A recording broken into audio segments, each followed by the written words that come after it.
Muito boa noite a todos. Nós iniciamos mais um programa Palavra de Fé neste domingo, hoje é 7 de novembro de 2021. Mais uma oportunidade de falarmos da Palavra de Deus e também finalizamos mais uma reunião, mais um culto aqui na Igreja Ministério Luz do Mundo, onde foi ministrado a Santa Ceia. Todos os domingos às 9 da manhã e 19h30, aqui na Igreja Ministério Luz do Mundo, o culto para cultuarmos a Deus, e também no Pinheirinho, na cidade norte, onde a igreja também às 19h30 cultua a Deus. E essa grande oportunidade de falarmos da Palavra de Deus e também do grande evento que aconteceu dos jovens Luz do Mundo. Os nossos jovens tiveram nesta grande vigília, daqui a pouquinho você vai estar acompanhando o momento da vigília e também o testemunho, a história de um rapaz, de um homem que é muito forte. Você precisa prestar atenção a respeito dessa história, momentos antes de Jesus e os momentos depois com Jesus. Há uma história sendo escrita na vida desse rapaz, o qual você vai estar acompanhando, e essa história, então, ela é interrompida, e aí Jesus escreve uma nova história na vida desse homem, hoje já com a sua família, com o seu lar, e é muito forte isso. E aqui está a prova que Jesus transforma o homem, que Jesus muda o ser humano. O evangelho apregoado sobre a face da terra, ele transforma o ser humano, ele edifica a família. A família, quando está em problemas, em dificuldades, só há uma forma: Jesus Cristo de Nazaré, que ele é o autor e consumador da obra. Então, nesse evento que tivemos, a vigília, tivemos a oportunidade de ouvir aquilo que Deus fez na vida do Clênio. Eu gostaria que você acompanhasse comigo. Todos vocês, ou a grande parte, já conhece quem é o Clênio, e eu gostaria que você acompanhasse e tire as suas conclusões, porque a sua família, o seu lar, a sua casa, a sua vida será impactada a partir do momento que você ouvir tudo o que Deus fez na vida desse homem. Acompanhe comigo. Em o nome de Jesus, assim nós oramos e apresentamos esta vigília a Ti, em o nome do Senhor Jesus Cristo. Com seus olhos fechados, adore a Deus, abre o seu coração, ergue a sua voz e adore e louve ao Senhor nessa noite. Adore. Eis-me aqui, rendido estou. Oh, nós te adoramos. Nós somos teus, Senhor. Eu sou teu e tu és meu, Jesus. Meus momentos e os dias meu respirar e o meu viver. Abre o teu coração nessa noite, adore a Ele.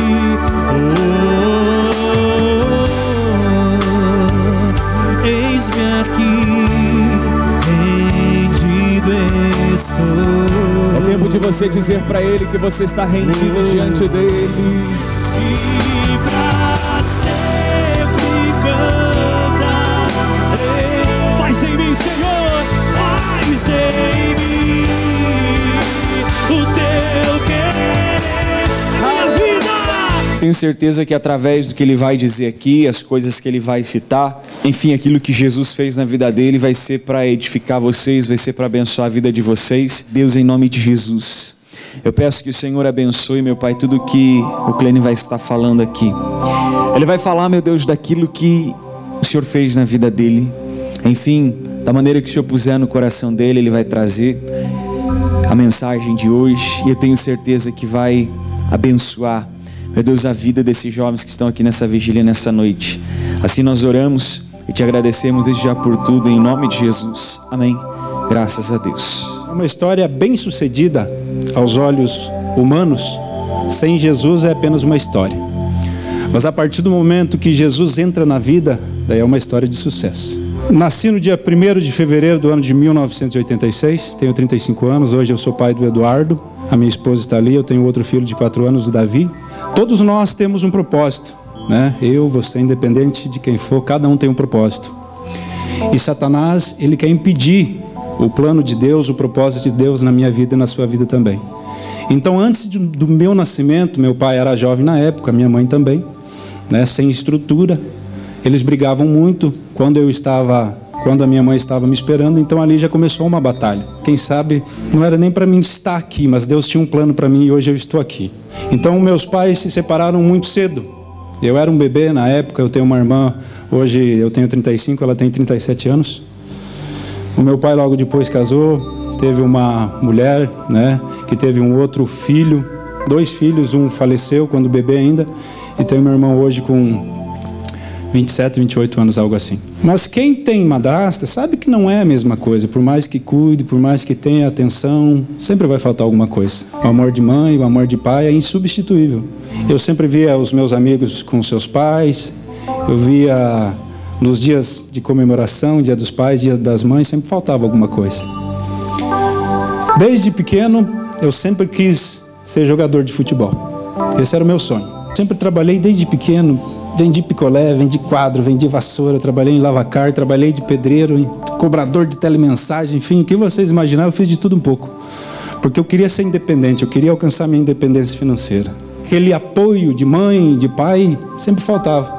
O meu pai foi um cara assim que bebia muito, ele sabia cobrar, mas ele não sabia dar o afeto, dar o carinho que a gente necessitava. Foi a forma que ele foi criado, né? Quem tem os pais mais antigos sabe que na época era difícil. E eles transmitiam simplesmente aquilo que eles receberam, né? Hoje eu entendo isso e eu não culpo meu pai, né? Por quem sabe aos meus olhos, naquela época ele não foi um bom pai, mas ele tentou do jeito dele dar o melhor para mim. Tudo era muito difícil, né? E hoje eu vejo uma geração assim que tem tudo e muitas vezes não dá o valor. Em 2002 eu tive o meu primeiro emprego, com carteira assinada. Quem conhece o Neri de Melo Parangolé? Hoje ele trabalha na Tarubá, né, na parte da manhã, mas na época, no ano de 2002, ele era o auge, plantão policial Parangolé, na TV Sudoeste. Tinha o Frangolé, faz um bom tempo, mas era o sucesso do momento. Quando o tio começar a trabalhar em Beltrão, eu vou te dar uma oportunidade.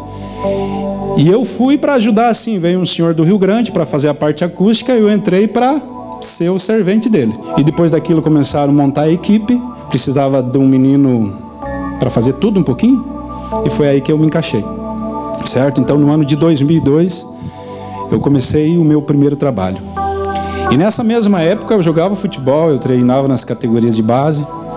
E eu fui um dia fazer um amistoso na cidade de Itapejara do Oeste e eu não sabia, ele tinha um olheiro do Corinthians. E ele gostou de mim e de um outro colega meu que jogava de lateral. Então passou-se o tempo, ficou para a gente ir para São Paulo. Aí eu vejo já a direção de Deus na minha vida.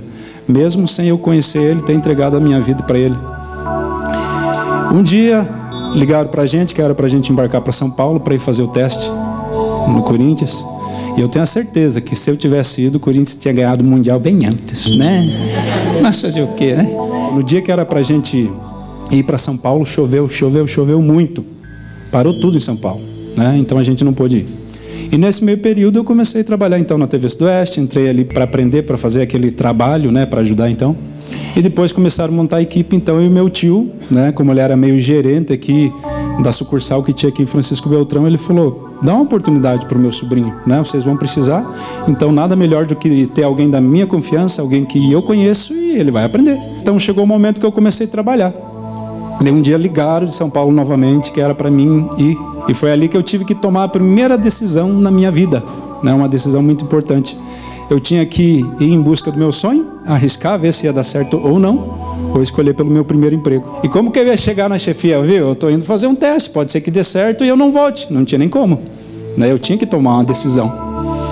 Mas Deus já conhecia o sonho daquele menino sonhador, que era ser jogador de futebol. Mas eu optei pelo meu primeiro trabalho. Digo assim, sábio o cara que sabe se pôr no seu lugar, e eu sabia que eu era caneludo. Eu tentava, compensava com a força, com a resistência, mas eu digo, o dom que eu via nos meus amigos, a facilidade de jogar com a bola, eu não tinha. Escolhi então meu primeiro emprego e foi ali então que eu comecei a me abraçar com tudo, querer aprender, querer fuçar, querer fazer tudo um pouquinho. E foi bem na época que trocou a direção da TV Sudoeste. E num certo momento, um dia esse cara levantou meio atravessado e resolveu fechar. Né? Então a gente recebeu a notícia num dia que todos estavam na rua, mas que nós iríamos para Pato Branco para fazer um último evento, que era a transmissão dos Jogos Abertos do Paraná. E eu fui, né, com aquela tristeza. Já tinha conhecido a minha esposa hoje, a namorada na época. Fui para Pato Branco e quem me conhece hoje, eu digo, é algo que Deus tem trabalhado na minha vida e muito, um temperamento muito forte eu tinha. Se estava no ambiente, se tivesse 1000 pessoas e desse confusão, podia ter certeza que eu estava lá no meio. Daí, como tinha trocado a chefia aqui, lá trocou chefe de tudo quanto é setor. E naquele dia nós estávamos montando a estrutura na praça, né? Foi no momento que ele falou para mim, vá até a TV e traga um fone. Eu fui, busquei o tal do fone, mas o fone assim tem várias entradas, tem P2, tem P10, né? E eu fui e levei um fone. Quando cheguei lá, não era o fone que o cidadão queria, né? E quando ele viu isso, ele me xingou, né? Ele falou coisas assim que eu naquele momento falei, cara, se você não sabe, eu estou praticamente desempregado, a gente sair no braço não custa nada. E ele falou, então você vai para a TV Sudoeste que eu não quero mais ver tua cara. E eu, se é para não ver a tua cara, então eu vou. Então veja assim, através desse meu temperamento ali, eu estava dando uma direção profissional para minha vida. E digo, por mais que seja de certa forma errada, mas se Deus me deu esse temperamento, eu creio que era para mim usar em algum momento. E agora eu estou aperfeiçoando e estou alcançando a mansidão. Fui para a TV Sudoeste então, né? Criou-se uma situação ali, eu lembro até hoje, Banda Danúbio Azul, um programa ao vivo ali. E eu tive uma oportunidade de meter uma filmadora no ombro e fiz algo que um cara que estava ali há 12 anos teve a oportunidade, mas não quis fazer. Se acomoda, né? Você se acomoda no seu trabalho, você não quer se aperfeiçoar, você não quer buscar qualificação. E muitas vezes vem pessoas que você não espera e assume o teu lugar, do nada. Não que eu fui para puxar o tapete do cara, mas eu vi através daquilo uma oportunidade. E foi no momento que eu peguei aquela filmadora e nem eu sabia que eu sabia fazer aquilo. E foi no momento assim que tinha uma TV fora, né, tipo uma sala de espera, funcionários passando a todo momento e começaram a passar e começaram a parar. Tipo, começaram a assistir. E foi no momento que acabou o programa, o diretor do programa, que inclusive era o apresentador, ele chegou para mim e falou, você sabe que nós fechamos Beltrão, né? Falei, sei. Quer vir trabalhar com nós? Então, do dia para a noite, cheguei para minha namorada e falei, estou indo para Pato Branco. Né, na época, eu lembro, ganhava R$350. Na época era bom, porque era quase 2 salários mínimos. Mas eu já tinha meus compromissos. Enfim, eu fui do dia para a noite sem saber o que me esperava. Sem casa, sem nada, com R$5 no bolso para passar o mês inteiro. Ainda que tinha um colega que trabalhava na emissora, ele morava sozinho. Foi aí que eu propus ele para a gente dividir as despesas. Né, eu fui com um colchão, o meu guarda-roupa era uma corda, talheres e uma televisão. Esse era o meu patrimônio. E lá eu passei necessidade. Muitas vezes eu reclamava por não comia mandioca, não comia polenta. Tinha coisas assim que eu me dava o luxo de dizer, não, isso eu não quero. Entende? Mas amor e dor, como disse o pastor Maria, só quem sente. Né? Então eu fiz amizade com a senhora que morava em cima. O que eu ia fazer com 5 pila? Né? E o meu pai me deu um incentivo da seguinte forma. Hoje eu entendo ele, mas na época foi muito difícil você engolir isso. Ele fez de tudo para atrasar a minha viagem para mim não ir. Mas ele, tipo, por nunca ter demonstrado o amor que ele tinha por mim, mas ele, vendo eu partir, ele não queria que eu partisse. Muitas vezes a gente não demonstra. Fazia uma baciada de pipoca de meio-dia e aquele era o meu almoço. Daí um dia descobri que tinha um pé de vergamota no lote da vizinha. E um dia a vizinha olhou para mim, vizinha, estão roubando as vergamotas. Eu falei, mas vamos pegar quem é. Né? Então foram fases da minha vida assim. De um dia o meu tio, ele começou a me convidar para ir almoçar na casa dele.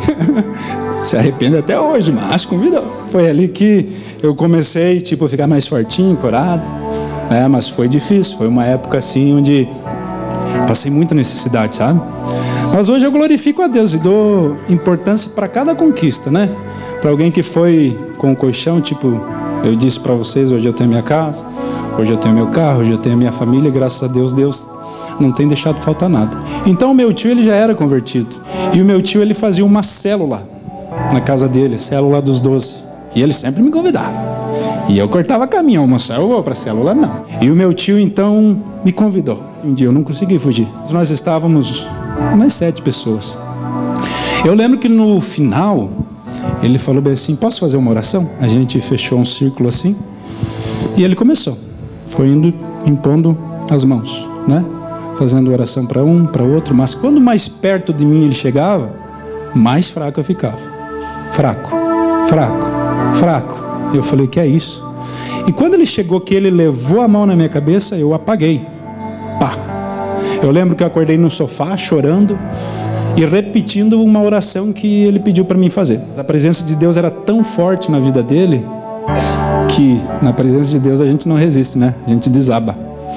E no outro dia eu lembro que eu cheguei no trabalho meio envergonhado, porque tinha um outro colega meu que estava lá comigo também, né? Eu com vergonha por ter caído, por ter chorado, enfim. Eu falei, cara, o que aconteceu? Ele falou, cara, isso aconteceu comigo, isso aí é Deus. Mas eu não quis procurar, querer entender o que era aquilo. A escolha é nossa. Deus trabalha de várias formas, mas a escolha é nossa todos os dias. E eu não quis. Eu levava a minha vidinha, achava que estava bom aquilo. Nessas indas e vindas, Beltrão e Pato Branco, ela engravidou do meu filho Eduardo. Um presente que Deus deu para nós, que veio para transformar a nossa vida. Foi no momento então que o colega meu que trabalhava comigo teve que ir embora para São Paulo. Daí eu, para não ter que ficar fazendo essa correria doida de moto para lá e para cá, que eu vinha para Beltrão a cada 15 dias, eu propus para os padres, os freis, que a rede Selinalto de comunicação é franciscano, né, dos padres, e eles, não. Se você casar, você pode vir, senão não. Pode me dar conta. Sem rumo, trocando até então um bom emprego, jogando tudo pro ar, vindo para Beltrão praticamente sem nada. Daí vim para Beltrão, o meu filho tinha nascido, comecei a trabalhar numa outra produtora. E agora entra então a parte de Deus operando de forma forte na nossa vida. Aquele menino, quando pequeno, um dia nós estávamos na minha sogra, a gente morava no porão, ele se engasgou com um remédio. Estava eu e um outro primo meu e a gente subiu. Tem uma escadaria lá, eu não sei de que forma que eu subi.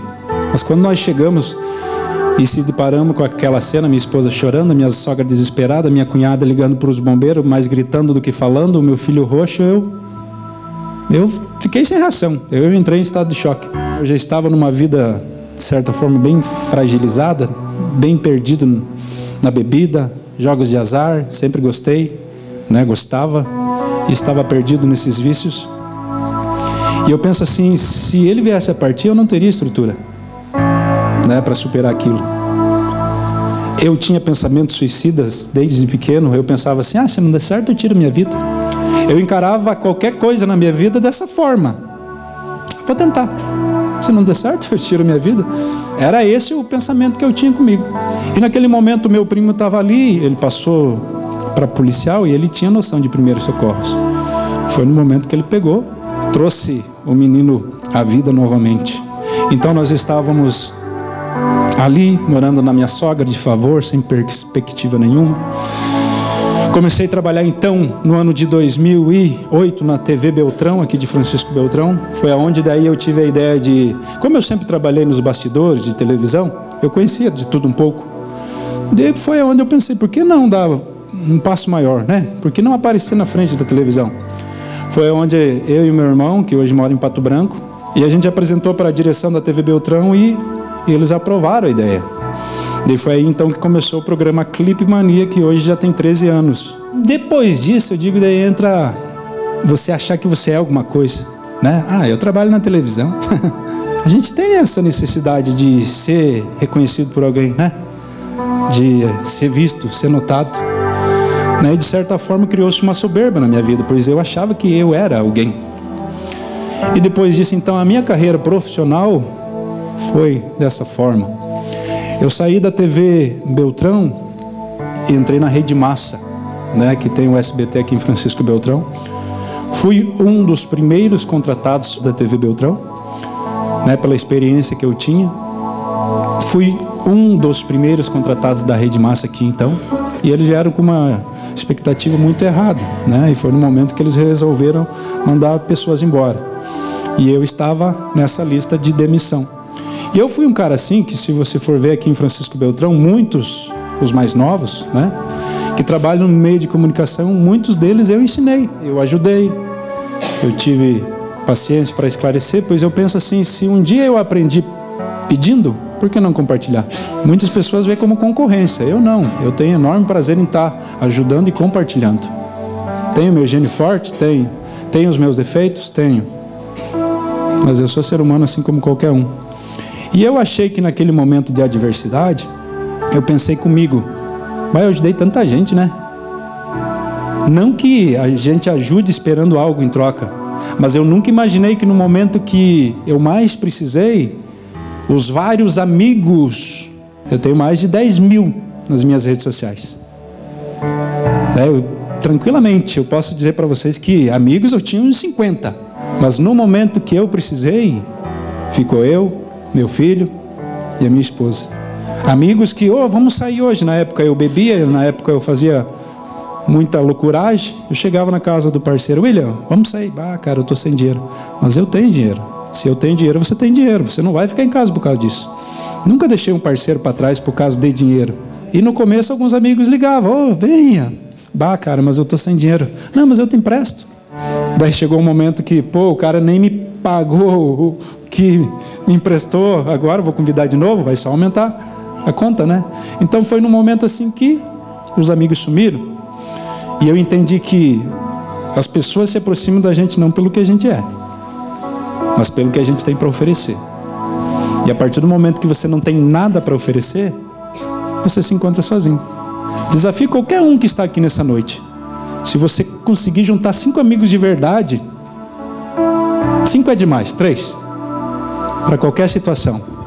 Amigo de verdade, porque bater no ombrinho hoje e dizer tamo aí, é o que você mais ouve. Mas dizer eu tô aqui, vamos encarar, são poucos. E se é que você tem algum desse jeito, abrace, esse é teu amigo de verdade, tá? É no momento da adversidade que a gente conhece os verdadeiros amigos. E foi no momento de adversidade que os meus amigos viraram as costas para mim. E foi no momento então que eu já bebia, comecei a beber mais. Eu jogava, comecei a jogar mais. Eu traía minha esposa porque eu tinha um vazio, como todos nós temos. Eu conversava com uma menina antes ali que ela comentou que tentou suicídio. E eu comentei até com ela, falei, eu sei o que você passou. Pois o vazio que você tinha era o mesmo vazio que eu tinha. Muitas vezes estava numa roda de baralho, ele tinha perdido até o que não tinha e falava, não quero mais saber disso aqui. Bêbado até, não consegui nem ir para casa e não quero mais isso aqui. Mas no outro dia aquele vazio estava ali de novo e você estava naquele ciclo vicioso e aquilo se repetia novamente. Muitas vezes eu chegava em casa e olhava no espelho, olhava dentro dos meus olhos e eu falava comigo mesmo. Cara, eu não conheço você. Quem é você? Muitas vezes, sabe, eu colar a cara no espelho e falar, quem é você? Quem é você que está aí? Né? Porque você sem Jesus, você não tem identidade. Você não sabe quem você é. E aqueles planos, aquelas coisas eu lembro, foi bem na época que o Charlie Brown se suicidou. E eu, para mim, aquilo era uma certa forma, uma inspiração, né? Eu escutava as músicas dele e aquilo ali, de certa forma, alimentava aquela vontade que eu tinha de me suicidar. Eu já tinha tentado várias vezes. Muitas vezes eu brigava com a minha esposa, que a gente brigava bastante. Eu pegava o meu carro e saía na rodovia e pensava assim, o primeiro caminhão, enfim, o primeiro carro que entrar, eu vou ir de frente. E hoje eu entendo quando o pastor Evair fala, você sai, você não ora, você não pede a proteção, né? Muitas vezes sai um louco que nem eu saía, o diabo pega a mente e você vai de encontro com uma pessoa que não tem nada a ver com a história. Não é verdade? Teve uma situação que um dia eu peguei meu carro e falei, hoje eu não volto para casa. E eu fiz um trecho, mais de 15 quilômetros e não veio um carro na minha direção. Foi no momento que eu lembro que eu dei um cavalo de pau naquele carro, eu fiquei meio atravessado, não sabia nem onde eu estava, com 1 litro de cachaça no banco do lado. Eu liguei para um amigo meu e falei: cara, eu peguei sentido Ampere, onde eu estou eu não sei. E foi no momento que eles vieram, eles me encontraram, eles levaram meu carro e foi várias vezes, gente. Por mais que aquela vez, em 2002, lá em Pato Branco, eu não tinha aceitado de todo o meu coração, mas o Espírito Santo que estava na vida daquele meu tio, ele profetizou na minha vida. Eu estava, de certa forma, debaixo de orações. E oração de um justo, Deus ouve e responde, não é verdade? Vocês sabem que ouve e responde. Tinha sempre algo que dizia dentro de mim: não faça isso, não faça isso, não faça isso. Tinha uma voz, o Espírito Santo tentando se comunicar, tentando te trazer a vida. Então, tentativa de suicídio. Foi um dia que eu levantei, eu lembro como se fosse hoje. Tudo dando errado, desempregado, mas para baixo não tinha como ir. Me acomodei, me confortei de uma forma, morando de favor no porão da minha sogra, e achava, nossa, olhava muitas vezes sem ver perspectiva de vida nenhuma e pensando: nossa, minha vida inteira eu vou ter que passar aqui. Foi num dia que eu levantei, passei cedo numa lanchonete, tomei uns 2 litrão de cerveja. Agora eu vou contar para vocês o que o dia Deus revelou para mim, daquele dia, pois esse dia eu revivi em todos os detalhes. E foi onde Deus me tratou e me libertou de uma forma tremenda, porque a partir do momento que eu resolvi tirar minha vida, e Deus não permitiu, eu não consegui olhar nos olhos do meu filho. E o diabo sabia que quando ele metesse o dedo nessa ferida ia doer, e aquilo ali machucava. Eu levantei na parte da manhã, eu me embriaguei. Na parte da tarde eu fui comprar uma corda, porque a que eu tinha, um dia um amigo meu falou: você quer fazer besteira, né? Ele pegou. Eu cheguei numa materiais de construção. Deus me mostrou isso aí. A primeira pessoa que Deus usou para não deixar eu fazer o que eu queria fazer. Quando eu cheguei, eu falei: cara, me arruma, não lembro, 2, 3 metros de corda. O cara olhou para mim assim: por que você vai se enforcar? Eu estava com uma máscara, e se eu tirasse aquela máscara, o cara ia ver que eu precisava de ajuda. Mas era uma escolha minha. A gente é livre para escolher o que a gente quer. E era um cara conhecido meu. O cara ia me ajudar. Mas eu estava decidido a fazer aquilo. Eu achava que eu tirando a minha vida, os problemas do meu filho, da minha esposa, das pessoas que estavam sofrendo, vendo eu viver aquele ciclo vicioso, ia cessar. E a gente sabe que não. E é isso que o diabo faz hoje, né?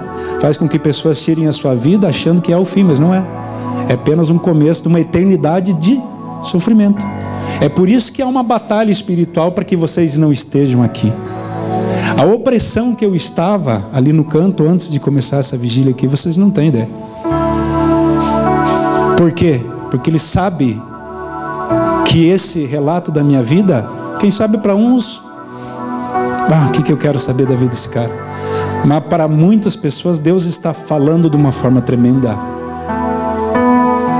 E foi no momento que eu falei para o cara: dá a corda. E ele me deu a corda. E a hora que eu fui pagar ele, Deus trabalhando na segunda vez. Na hora que eu fui pagar, eu lembro que eu tinha uma nota de 50 na carteira, e a hora que eu dei, a moça do caixa falou: essa nota é falsa. Eu falei: mas como falsa? É falsa. Eu falei: não, eu vou morrer, mas eu vou descobrir quem me deu essa nota. Vai junto. Daí eu tinha lembrado, isso era uma segunda-feira, e eu lembrei que na sexta-feira eu estava com os meus amigos, bebendo, e depois a gente vindo embora, e eu parei tomar a saideira. E fui eu que tinha que pagado a rodada. E foi ali que eu tinha dado uma nota de 100 e o cara me devolveu o troco. E as outras notas menores eu tinha gastei. E a única que sobrou foi de 50. E eu tinha certeza que era ali que eu tinha pego. Eu falei: tá bom, vou lá resolver e eu já volto buscar a corda. Eu sentei ali, o cidadão não estava, eu falei: não, então faz o seguinte, manda uma cerveja aí para mim, né? Nem que eu tivesse que tomar 50, mas eu não ia sair sem o meu dinheiro. Daí nisso o meu pai é um cara assim, ele dirige, ele não olha para o lado, é do sistema antigo, e ele olha para frente. Às vezes eu passo de carro, eu passo de moto, buzino para ele, e ele vai saber que sou eu. Quando eu vou na casa dele, falo, fui eu que passei e buzinei. E aquele dia ele passou e me viu. Deus usando mais uma pessoa. E meu pai fez a volta, chegou ele e outro colega, e aí filho, tudo bem, como é que tá? E eu, não pai, tudo bem. Mas um pai conhece o filho, a mãe conhece o filho, e meu pai sabia que ali não estava nada bem. E conversamos, e quem me conhece sabe, ou é sorriso ou é cara fechada. Não existe meio termo comigo. Não que eu seja uma pessoa ruim, tá? Vou passar, vou te cumprimentar, mas se eu tiver com a cara fechada, eu tô, enfim, com alguma situação. E meu pai falou, não, tem alguma coisa errada. E eu falei, não tem nada de errado não. E ele foi embora. E eu fui para casa, minha esposa ia na faculdade à noite, o meu filho daí subia na minha sogra e eu ficava sozinho em casa. Nesses dias, aonde eu olhava, eu me via morto. Eu me olhava numa árvore, eu me via enforcado. Eu estava sentado no sofá, eu via vultos.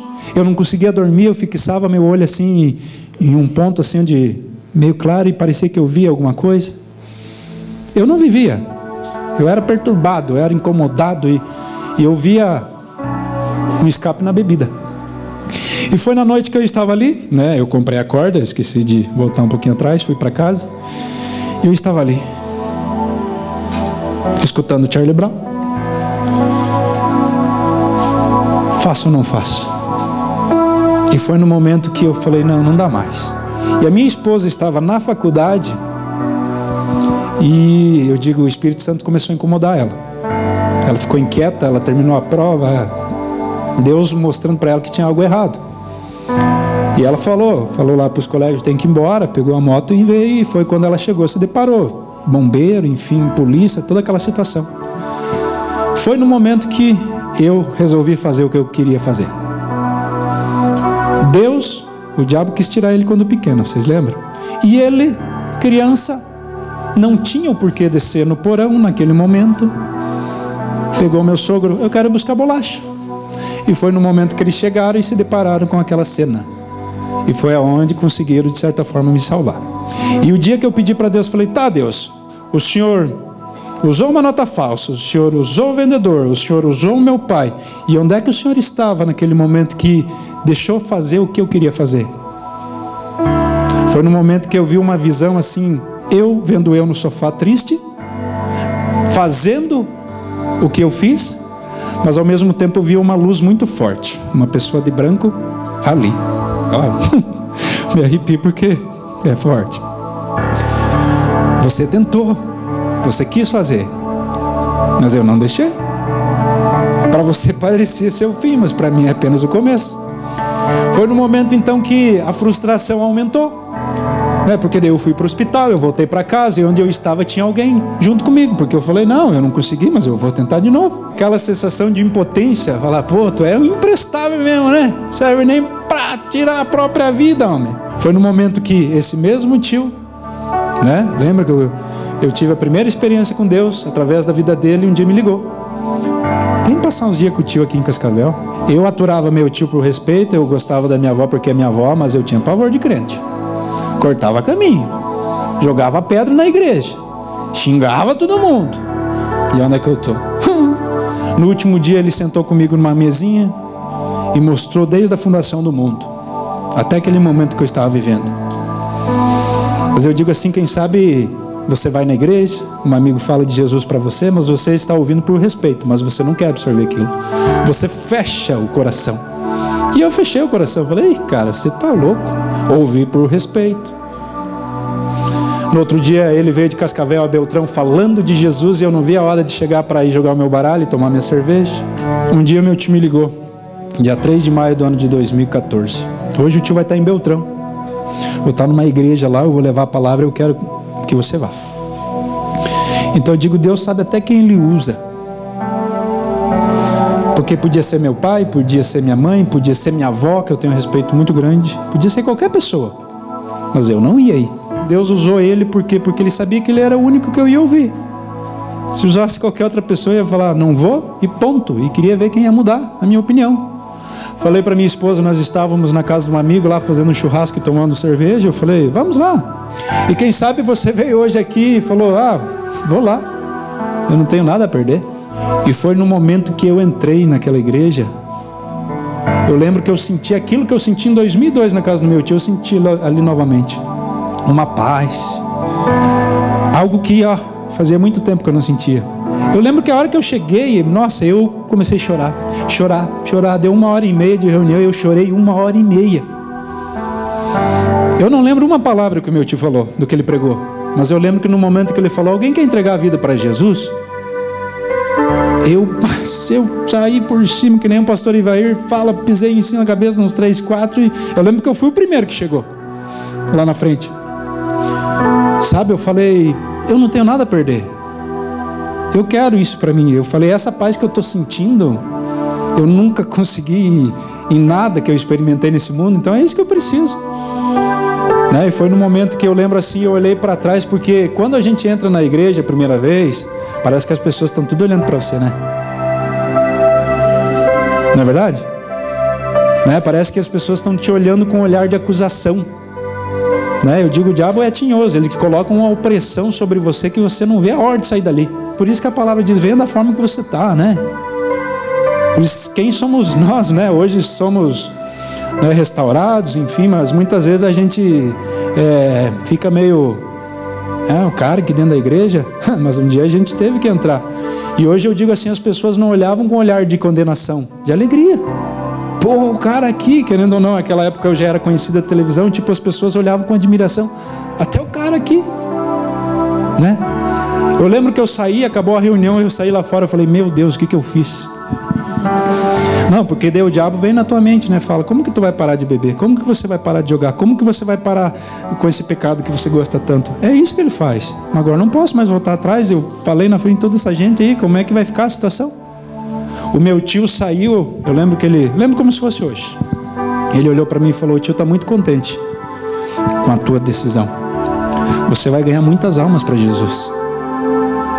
Eu lembro que eu ri por dentro. Falei, não conheço nenhum versículo da Bíblia e você vem dizer um troço disso para mim? Eu saí dali, continuei levando a vida da forma que eu levava. Continuei bebendo, continuei jogando, mas no domingo eu estava na igreja. Muitas vezes trançando as pernas no louvor, mas estava ali. Chegava e abraçava a pastora, estava ali, bafando cerveja. Sabe, por isso que a gente não pode julgar ninguém, não pode falar, irmão. Porque eu digo, se alguém chegasse para mim e falasse, viu, não venha bêbado para a igreja. Eu tinha um pouquinho de vergonha na cara, eu nunca mais ia pisar numa igreja. Mas o processo meu e teu, muitas vezes, quem sabe o teu é mais demorado do que o meu. Por isso que a palavra diz, venha da forma que você está. É Deus que vai transformar, não é a tua opinião, não é a minha opinião. E cada vez que eu chegava lá, a pastora começava a pregar, eu falava, quem que foi o miserável que contou a minha vida, pessoal? No outro dia eu fui comprar uma Bíblia, comecei a ler, eu digo, a Bíblia é um espelho. Daí você olha o quanto você está sujo. E eu comecei a olhar, nossa, eu faço isso. Quando entrou na parte do perdão, eu falei, ih, Deus, voltei pro mundão. Porque eu tinha treta para mais de metro, gente. Voltando um pouquinho atrás, um dia eu recebi uma palavra. Foi na Luz do Mundo. Eu já prestava trabalho para a igreja muito tempo atrás, por intermédio de um amigo meu, mas eu achava loucura tudo que esses caras faziam. Eu encontrava o Patrick na rua, cabelinho arrumadinho, com o relógio, meio arrastando, que ele era mais magro. Eu falava, mas homem, não bebe, não fuma, não faz nada, esse louco gremista e diz que vai pro céu. Então foi um momento assim que um dia eu estava no EDAI, fazendo um evento, eu em cima do altar lá filmando. Para mim, tudo que estava acontecendo ali era teatro e tudo combinado. E chegou um momento, era o último dia, eu lembro como se fosse hoje. Ele olhou para mim assim e falou, você não veio para filmar essa festa aqui de graça, não. Nos últimos dias para cá, Deus tem falado contigo e Ele tem dito que o tempo do sofrimento vai acabar na tua vida. Deus é na tua vida, viu? Deus não colocou você para filmar essa festa de graça, não. De sexta-feira para cá, esse coraçãozinho tem batido forte. E algo dentro de você tem falado que o tempo do sofrimento está terminando na sua vida.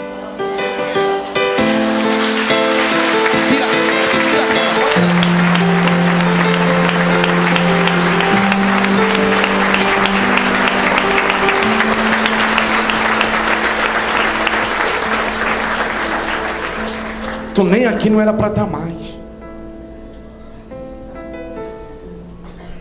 Como o diabo tentou destruir sua vida. Muita coisa foi tirada, na verdade. O coraçãozinho está arrebentado. Deus me disse que alguém foi embora e tu está sofrendo muito. Algo foi tirado e a dor está aqui dentro. E Deus disse: foi levado porque eu permiti. Olha as lágrimas desse jovem. O cameraman da festa está recebendo a bênção dele também.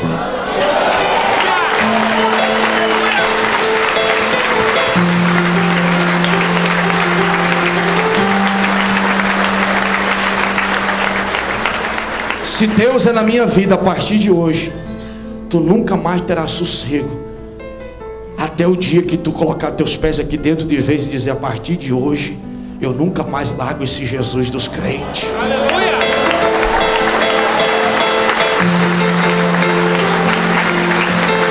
Segura ele aí.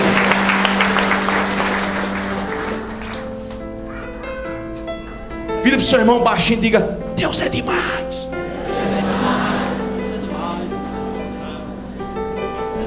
Olha as lágrimas desse moço. Isso é lágrima do coração.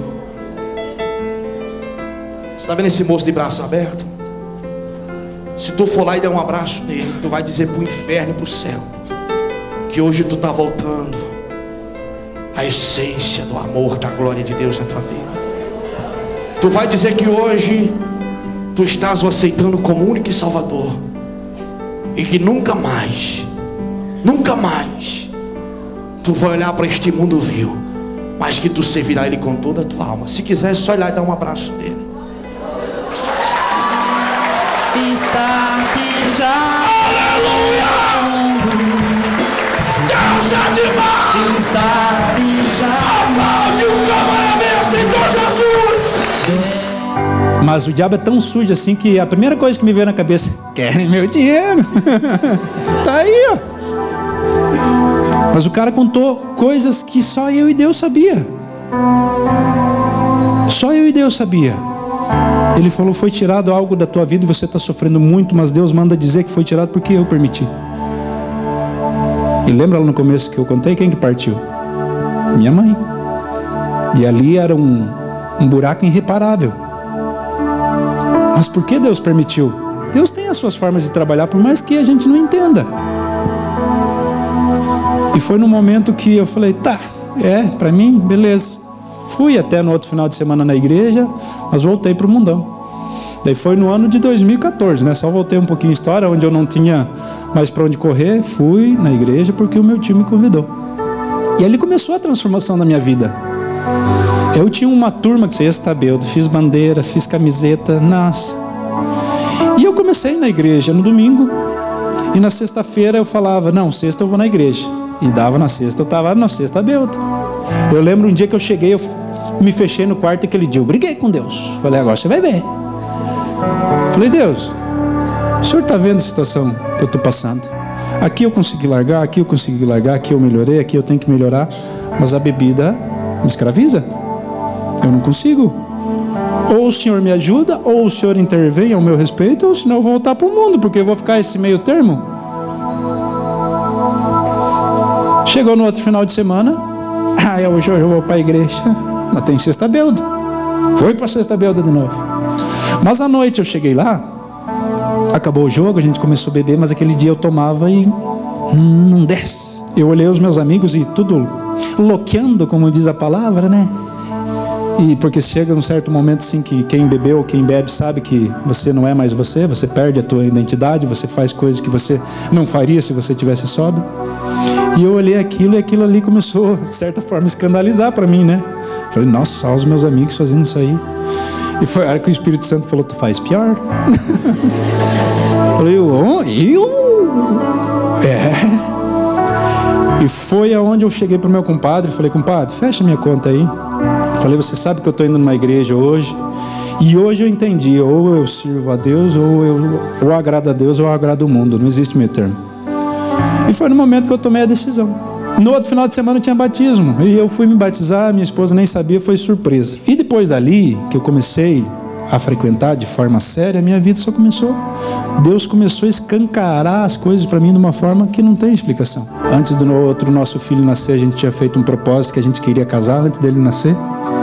Se levantou situações assim que eu tinha guardado o dinheiro para a gente casar, cumprir a vontade de Deus, mas a gente teve que gastar com outras situações e eu nunca mais consegui reunir esse dinheiro. Um dia foi um amigo meu passear lá em casa e a gente conversando, ele... Ei, você é casado? Eu falei, não, cara. Eu não sou casado por causa disso. Expliquei a situação, a gente queria, mas... Eles indo embora, ele olhou para ela, amor, Deus falou comigo. Ele falou, Deus falou comigo também. Fale você primeiro, vamos ver se é a mesma coisa, né? Ele falou, Deus falou para a gente pagar o casamento deles. Então, de um dia, a gente saindo da igreja, encontramos eles na rua e chamaram a gente. Oh, vamos lá em casa. Daí a gente chegou lá, ele só chegou com um envelope. Se fosse antigamente, né? Oh, pega um dia. Não, não quero. O orgulho, né? Mas hoje eu entendo que quando é da parte de Deus, Deus usa quem Ele quer. E ele chegou com o envelope e falou, ó, só pegue. Deus mandou te entregar. Ele tinha guardado para comprar uma cozinha para eles. E era R$360 que a gente precisava. Eles não colocaram o dinheiro ali sabendo do que a gente precisava. Mas ali dentro do envelope tinha os R$360. E a gente casou, cumpriu o propósito de Deus. O nosso filho nasceu, apresentamos e tem sido uma bênção. E o sonho de ser jogador de futebol ficou para trás, né? Ficou não. Lembra que hoje eu apresento programa de televisão. E no programa de televisão tem um quadro chamado Batendo Bola com Clênio Melo. Hoje mais de 500 jogos já foram mostrados. Vem time da região inteira para jogar com a gente. E ali tudo filmado, tem tudo registrado, tem tudo arquivado. Não para me cantar, mas eu já fiz mais de 1000 gols. Então aquele menino que não tinha nem uniforme quando criança, ganhei, eu lembro uma vez uma camisa do Palmeiras rasgada daqui até aqui, mas pense a alegria. Uma vez fui costurar o número 1 na camisa de goleiro que eu tinha, costurei virado para mim, daí quando colocava ficava virado. A situação era difícil. Mas então hoje assim tenho mais de 5, 6 jogos de camisa completo. Não é para me gabar, mas tipo assim, alguém que queria ter só o nome escrito numa camiseta. E hoje você ter ali a oportunidade de não deixar o sonho morrer. Ganhei já alguns atletas do time para Jesus, porque toda segunda a gente tem jogo. É regra, 8h24, todo mundo uniformizadinho. A gente fecha uma roda, eu levo uma palavra para eles, levo o entendimento, a gente faz uma oração, a gente entra para 4. 4 batizados. E os que não são batizados, as esposas são batizadas através do nosso quadro. E o meu ministério nasceu num vestiário, surgiu no vestiário. Um dia eu estava na igreja, eu lembro com a cabeça no chão chorando e falando para Deus, Deus, eu quero ser útil. Eu lembro que eu pedi, no momento que eu pedi, a pastora estava longe, assim, estava tudo apagado as luzes, e no exato momento que eu pedi, ela respondeu, Deus manda te dizer que assim como um soldado passa pela preparação, ele está trabalhando, está te forjando, e ele vai confirmar no teu coração o momento certo de você entrar em ação. E foi num vestiário, em outro estado. Eu reuni os meus atletas e falei, gente, a partir de hoje eu vou trazer uma mensagem. No primeiro dia entrou meio quadrado, né? Eu tenho minha religião, é o que todo mundo diz. No segundo dia eles já ouviram mais suave. No terceiro jogo era eles que se reuniam para esperar a mensagem. E isso não mudou, né? Então o meu ministério começou ali. Quem me acompanha nas redes sociais, de vez em quando eu entro ao vivo. Muitas vezes eu queria, naquela ansiedade de tem que fazer, vou fazer live hoje, vou fazer amanhã, vou fazer depois. Mas muitas vezes você entrava e atropelava tudo porque era o teu querer, né? Às vezes você quer converter teu amigo, você quer converter o teu pai, mas há momento certo para você colocar a palavra. Não é empurrar goela abaixo que nem eu procurava fazer. No começo da minha conversão eu afastei muitas pessoas com as melhores das intenções, porque eu queria que eles vivessem, experimentassem aquilo que eu estava vivendo, experimentando, mas era no meu querer, era no meu momento. Mas não, assim como eu tive o meu momento, eles vão ter também. A nossa função é lançar a semente. Quem sabe você lança, amanhã vem um rega e lá na frente um vai colher. Mas aonde começou? Será que você vai ter o galardão também ou não? Então, para encerrar, Alguém de vocês tem Bíblia aí? Ergam. São poucos. E no celular? Eu fiz essa pergunta para vocês. Eu tenho ela no celular. Eu tenho algumas Bíblias em casa. É o nosso manual de guerra. Ali tem o que pode, o que não pode, a forma certa da gente entrar numa batalha. E se hoje eu estou aqui, eu sou fruto de muita oração. O diabo tentou contra a minha vida no ventre da minha mãe, tentou contra a vida do meu filho quando ele era um bebê, porque se ele partisse, eu partiria, e consequentemente o meu filho Davi não viria ao mundo. Eu fui restaurado, o meu filho foi restaurado, e o Davizinho já veio com promessa, pois no dia que era para ele nascer, veio um compadre meu lá em casa para a gente orar. Ele tem um dom muito lindo. E tem um outro compadre, a esposa dele vê demônios a olho nu. E quando ela chegou, ela falou: a hora que eu cheguei tinha um demônio acampado no portão de vocês.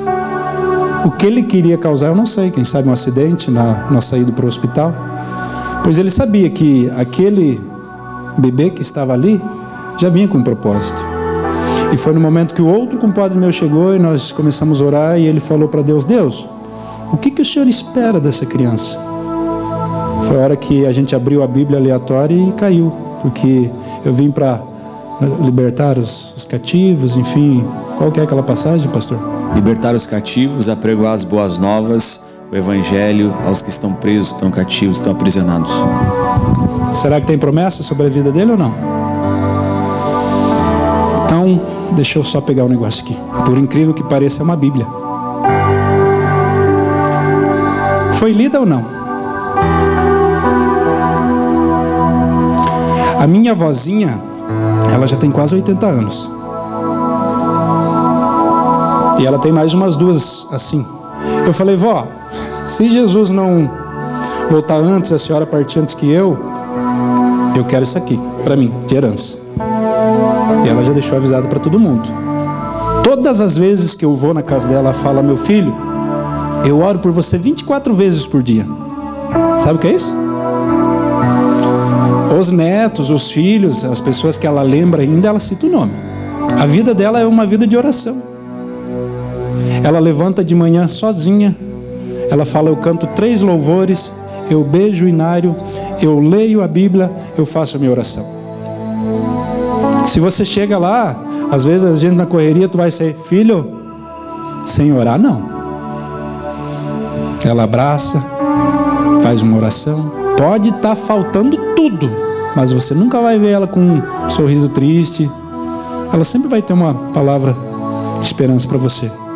Então, se hoje eu estou compartilhando isso com vocês, é porque alguém conhece o manual de guerra e lutou e muito. Tá? Então eu aconselho você que não tem a Bíblia, não precisa deixar dessa forma. O ideal seria que a gente deixasse, porque daí é sinal que a gente já leu, releu, anotou, decorou, aprendeu, né? Mas não deixe de sair de casa sem a tua espada. Você vai para a guerra e você esquece o fuzil? Então, para encerrar, eu falei que eu ia ficar 1 hora e já fiquei 1 hora e 5 minutos. O Patrick separou um louvor ali, mas antes, viu? Não estava no cronograma. Quero que o meu filho e a minha esposa venham aqui. Nada melhor que eles falar quem eu era e quem eu sou.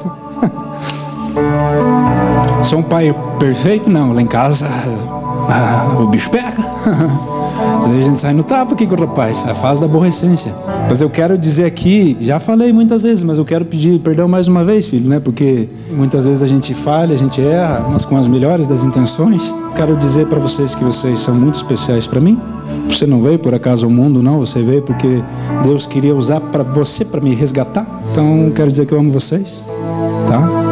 Não olhem para a gente como uma família perfeita. Não vá para a igreja esperando pessoas perfeitas. E se você achar um dia uma igreja perfeita, não vá, porque você vai estragar. Não existe perfeição. Nós somos seres errados, falhos, pecadores, estamos marchando para o mesmo caminho, né? E é nesse momento que eu digo que nós viemos aqui hoje para carregar as nossas baterias. Muito obrigado pela atenção. Desculpa se me estendi um pouquinho. Espero que tenha ficado claro. Mas a minha vida com Jesus é completamente diferente.